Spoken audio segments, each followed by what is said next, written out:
விவசாயத்தை முடிவு கொண்டு வரணும். அந்த திராவிட முன்னேற்ற கழகத்தினுடைய மேடையில முதலமைச்சர் மு.க. ஸ்டாலின் அவர்கள் பேசுறாரு, அதிமுக அடிமை கட்சி, பாரதிய ஜனதா கட்சியை பொறுத்தவரை சங்கி கட்சி, ரெண்டு பேருமே டெல்லிக்கு அடிமையா இருப்பதற்காக ஒரு கூட்டணியை உருவாக்கி இருக்கிறாங்க. இதை தற்கூரி உதயநிதி பேசி இருந்தால் பரவாயில்லை, மன்னிச்சிடலாம்.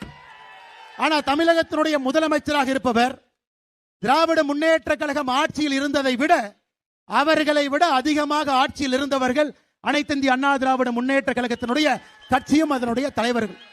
ஒரு முதலமைச்சர் இந்த வார்த்தையை பேசிய பிறகு அவருக்கு நாம பதில் சொல்லினா தப்பா போய். ஆமாம், என்னை பொறுத்தவரை அனைத்து இந்திய அண்ணா திராவிட முன்னேற்ற கழகம் அடிமை கட்சி தான். யாருக்கு அடிமை? மக்களுக்கு அடிமை. மக்களை எஜமானராக மதித்து மக்களுக்கு அடிமையாக இருக்கக்கூடிய கட்சி. தேசிய ஜனநாயக கூட்டணியும் அடிமை கூட்டணி தான். யாருக்குங்க? தமிழ்நாட்டினுடைய மக்களுக்கு நாங்கள் அடிமை. தமிழ்நாட்டினுடைய மக்கள் எஜமான்களாக அவர்களுக்காக சேவை செய்ய வேண்டும் என்று நினைக்கக்கூடிய கூட்டணியை நீங்கள் அடிமை என்று சொன்னால் அதை பெருமையாக எங்கள் நெஞ்சிலே அணிந்து கொண்டு மக்களுக்காக 100 நாட்கள் நாங்கள் இங்கே இருப்போம், களத்தில் இருப்போம், ஆட்சி மாற்றம் வரும். முதலமைச்சர் அவங்க அதோடு நிக்கல. இன்னைக்கு ஒரு பெரிய பொய்ய நம்முடைய கிராமத்தில் இருக்கக்கூடிய பெரியவங்கிட்ட விதைச்சுக்கிட்டு இருக்கிறான்.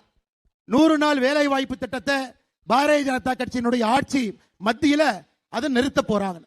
அன்பு சொந்தங்களே, நீங்க உங்களுக்கு நல்லா தெரியும், 2021 தேர்தல் வாக்குறுதியில திராவிட முன்னேற்ற கழகம் சொல்லி இருந்தார்கள், நாங்க ஆட்சிக்கு வந்தவுடனே 100 நாள் வேலை வாய்ப்பு திட்டத்தை 150 நாட்களாக உயர்த்துவோம் என்று சொன்னார்கள். சொன்னாங்களா இல்லைங்களா? நீங்க சொல்லுங்க.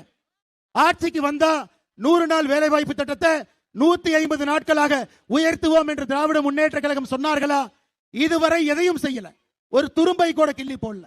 ஆனா பாரத பிரதமர் நரேந்திர மோடி அவர்கள் தேர்தல் வாக்குறுதியா கொடுக்காம இன்னைக்கு 100 நாள் வேலை வாய்ப்பு திட்டத்தை 125 நாளாக உயர்த்தி இருக்கின்றார்.